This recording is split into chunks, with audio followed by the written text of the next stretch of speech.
at number 36. Russian fans in big numbers here in Nove Mesto. The Norwegians are here. Certainly notable that there are not as many Germans as we usually get at a World Champs, and they've had less distance to travel than anyone else. It's surprising, and well, maybe it is related to the fact that after 3 races, unfortunately for the German biathletes, they haven't won a medal yet. They're hoping that's going to turn around today. Well, they certainly are, and Andrew Henkel might be their best chance. If Miriam Gustner can hit all the targets, or if everyone else misses the targets, then Gustner is still skiing fast enough to win here. But Germany haven't claimed a medal. They've never left a World Championship event without a gold and at least 2 other medals. That's their worst count, 3 medals in the past. Dimitrova of Bulgaria underway at 100 metres straight down towards the tunnel. They break right, continue to go downhill for another 150, 200 metres before the climbing starts, and it's brutally steep on all parts of the course. And Mike normally, of course, has 70% uphill, 20% flat, 10% downhill. Well, there's no flat here to speak about, and you probably spend 85% at least climbing the hills, and only 7-8% going down. It's an incredible course. It is within the guidelines. I've checked that, the limits that you're allowed for any particular course, but it really is, I think, at the top end of its severity in terms of continual climbs and very short, quick recoveries. It's not the sort of terrain you'd want to go on a sort of cross-country holiday to ski, but 1 kilometre, 2 kilometres up the road, the tracks and the layout is absolutely fantastic for nice, easy recovery skiing. As Vera comes in, I did notice Flatland was way off the pace. She was 13.8 seconds behind Mäkäräinen at only 1 kilometre. Mäkäräinen, though, quite a big margin ahead of everyone else at that stage. And Mäkäräinen the quickest down towards the range for her first shoot. Here we go with Vera of Italy. The first one goes down, which is always encouraging, but number 2 has missed. Surely not 3 misses. Yes! Oh, disastrous start. And Italy's chances, I'm afraid, evaporating, because I can't see anyone else in the Italian lineup who can challenge for a top 10 today. Well, maybe Ponza. Ponza, of course, she's not on ski speed, but she hits the targets most often. Well, I think from what we've seen so far, Mike, I know it's very early days. We've only had 2 out of 8 go clear. It's going to be a day for those who shoot well. That would rule Gustner out of the equation, and it might bring in some names that we wouldn't expect to do so well. Scardino, for instance, who's yet to miss a target here in Nove Mesto. Good point. And of course, Hildebrand, Franziska Hildebrand, just starting her race.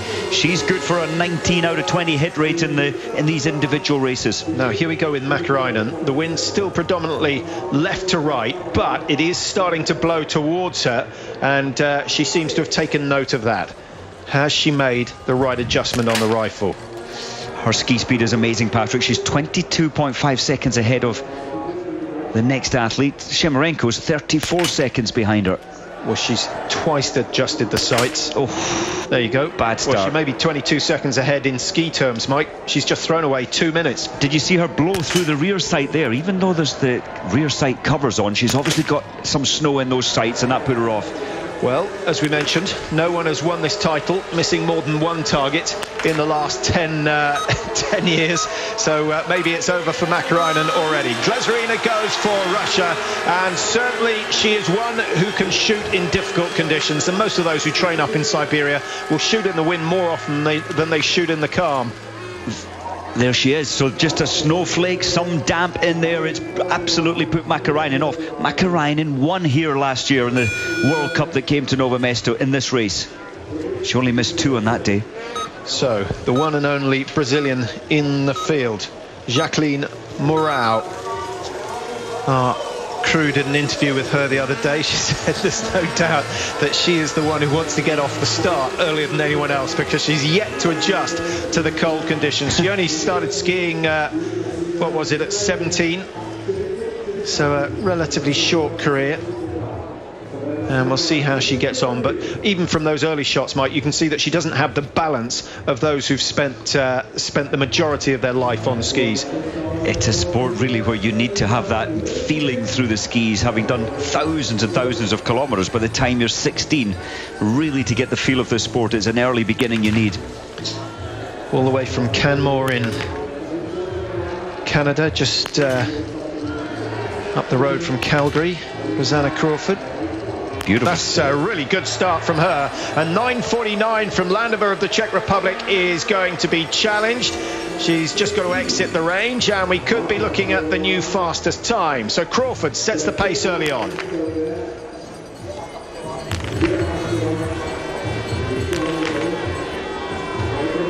12 seconds the margin between first and second at the moment after the first shoot. It's a big field, 118, so it's almost going to take a full hour to get everyone out on the tracks. But once number 73, I think we're going to include Scardino as a possible, Mike, because she shot 30 out of 30 shots in the sprint and the pursuit. But once we get to 73, I can't see anyone else further down the field who can win this one. Well, I thought, well, Nadine Hirschler, she shoots well. I'm not sure she could win, but a potential for a podium. The German with bib number 89. And I also thought Nove Kowska, the Polish athlete, she shoots well. Again, maybe not quite fast enough on the skis, but potential top three. Well, I have to go with you there. I think we've seen that the Poles have certainly brought their level up with Gwizdon skiing well and looking very good. And, of course, Palka taking a medal for Poland. And, you know, Andrzej Kuczynski came in to change the thinking of the Polish girls team, and he really has completely changed the thinking and really given them the strength to hit the targets and to ski faster. 2:32, still the fastest time at 1 kilometre. That is very, very quick. And I think the reason that we've seen Sulumdal start a little steady, Mike, she knows that the 4th and 5th lap are going to be the hardest, and I'm sure she's wanting to conserve some energy for later on in this race, because so many races have been won on the last lap. It's a 15-kilometre race, 5 times around the 3-kilometre loop, and here comes Flatland, desperate for a medal, having missed out by the slimmest of margins, or by her mistake actually on the fall. I think all the replays showing that. And to be fair to Flatland, she was straight over to Zaitseva to apologise after the pursuit. One more. Oh, perfect start for the Norwegian.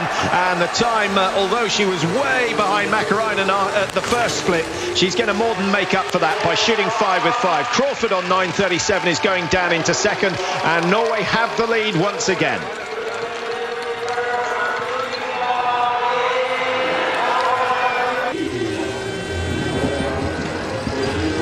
Welcome back to Nove Mesto. We've seen Shimirenko, that's Via Shimirenko, go through her standing shoot. She went into lane 30, trying to get away from the wind, and it paid off. She's hit all 5. So only one mistake from her on the race so far. She's certainly still in contention. Here we go with another contender for a podium finish, Olga Vilakina of Russia. And early starter in group number 2, Mike. Do you think she'll be happy with her start position? I think she will. She's, 5th in that second group. They wanted to be careful. They thought the snow would have fallen heavier this afternoon, but it really hasn't. And I think that the track is beginning to loosen up a little, even at this stage. Just making it that way. You can see it breaking up here even from the start. They're digging deeper instead of floating over the surface. Magdalena Gwizdon. Well, she certainly believes that a medal is possible. Be interesting to know how she reacted to Palka's success, Mike. I think it should have been delighted, but Gwizdon, this is her 17th World Championships, or Majors Championships, I should say. She's been around forever. I would love for Gwizdon to make a podium today. She's certainly, Patrick, skiing fast enough. She's about 8th fastest on skis here, which is a tiny margin behind the fastest. Elena Petrushna, one of only 2 women to have claimed 2 medals so far. Tora Berger, of course, one of them, with a silver and a gold. Petrushna has a gold and a bronze. Thanks to Flatland, she got the opportunity to snatch the bronze in the pursuit. But she is skiing very well, and she's shooting well. And if you work out all the odds, Mike, she comes out on top for the win. But the individual doesn't always go that way. It only requires 1 missed shot, and that's all changed. But she's shooting well. She's skiing fast enough to win. It it could be Ukraine's second gold medal of the championships. Could well be. It really is a day about the shooting. 15 kilometres gets in the way of the shooting, so you need to be able to ski fast. And Taya Grigorin, over the last 10-11 years, she's always come good in this race. The distance, the individual, doesn't push the pace in the first couple of laps, picks it up later. 5 laps of 3 kilometres. 11th in the World Championships last year. Starting number 45. This is Ara Schwabel of Austria. Nice to see that the Austrians have got enough women to put in a relay team in the women's event. And they've not developed their women as well as they have the men, but the men are on a downer at the moment and the women are going in the opposite direction. So it would be nice to see some success. A top 20 certainly for Austria would be regarded as a good day out. A top 10 would be remarkable. Landova now clear in the prone. Can she make it 10 out of 10 at the halfway stage? Well, there's the answer. There was no wind influencing that shot whatsoever. She's down in lane 28 and she knows this range better than anybody. Oh, home crowd pressure. Yeah, watch the end of the barrel. Lots of movement and a disaster. Sokolova still to go for the Czech Republic, so they won't give up quite yet. Hildebrand, now she could spring a surprise and she'll certainly make a name for herself if she gets Germany's first medal at these World Championships. 3 out of 3. The German crowd starting to react to this. A little low, but nice and central, and number 5 goes down. Hildebrand's got off to a good start. She won't match Flatland, but she'll certainly be inside Crawford of Canada, and Germany are going second for now. Well, Hildebrand, Patrick, the end of that rifle, the end of that barrel was so steady, even throughout the recocking of the rifle to put the next bullet in.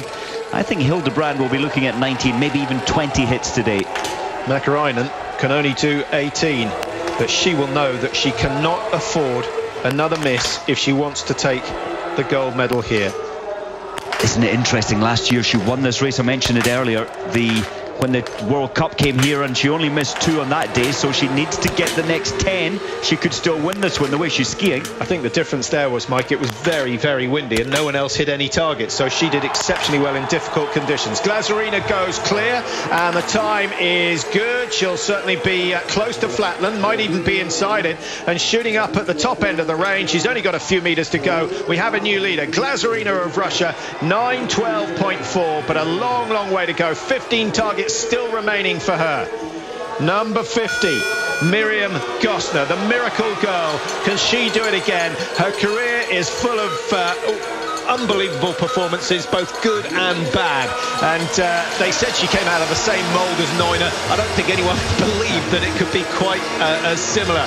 Neuner, of course, who struggled with the targets early on in her career, but when she hits them, she's way, way quicker than anyone else.